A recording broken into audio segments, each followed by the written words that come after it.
the ultimate cause for samsara, the ultimate cause for our personal and all samsara is ignorance. Holding on to the wrong type of perception of how one exists. That is the root cause of all samsara, the root cause. So that's why most of the Tantric deities, whether it be Lord Yamataka, the great goddess Vajrayogini, or Hiruka Chakra Savara, whichever, Kala Chakra, whatever these great Tantric deities you will see, they're depicted as fierce, not because they're angry, but they're quick and fast in wanting to remove the cause of samsara. And usually under them, under their feet, you'll see stepping on and subjugated are different types of deities or animals or spirits or demons that are actually not what they look like, but emanations of the purified mind of that deity. So let's say that deity, when they were an ordinary being, was very angersome, or they had a very self-cherishing mind, strong one. Well, if they become enlightened, one method is they step on a snake to represent this hatred.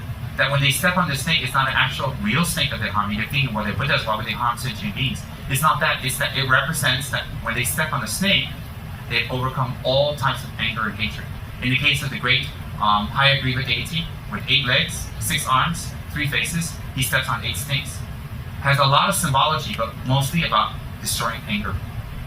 So what happens is Vajrayogini or Yamataka, they step on desire and are grasping at desire.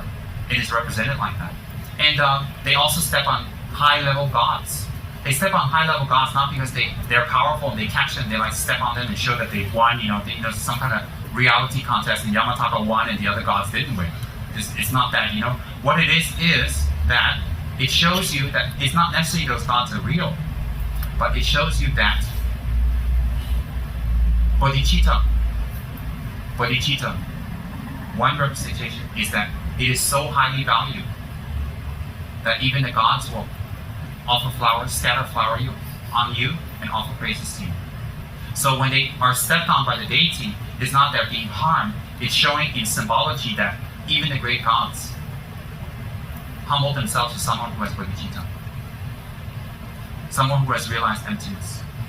So what happens is, in symbology, it's very, very, very powerful to show us. So when we see a Tibetan deity that's in tantric form, they may be fierce, they may be scary or whatever. What happens is that every part of their body, their color, the symbology, their face, even their eyes, the hair, the way it stands, the color of their hair, the ornaments, the jewels, their stance, their pose, their mudras, their position, what they step on, their oreo, their lotus, the color, whether it's a sun or whether it's a moon lotus, has total significance of that deity's manifestation of a particular form of enlightenment. And how, when you practice this deity, you will achieve enlightenment through this particular method that is a good counter to you. A good counter. So like that, each deity carries accoutrements and weapons or hand objects or step on certain things that when you see it, it is actually a message or symbology to you that if you practice this deity, through this method, you will achieve enlightenment. You will achieve enlightenment. So in order to practice Tantra, you will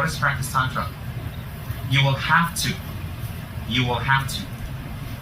achieve the 3 principal paths. Renunciation, bodhicitta, and shunyata.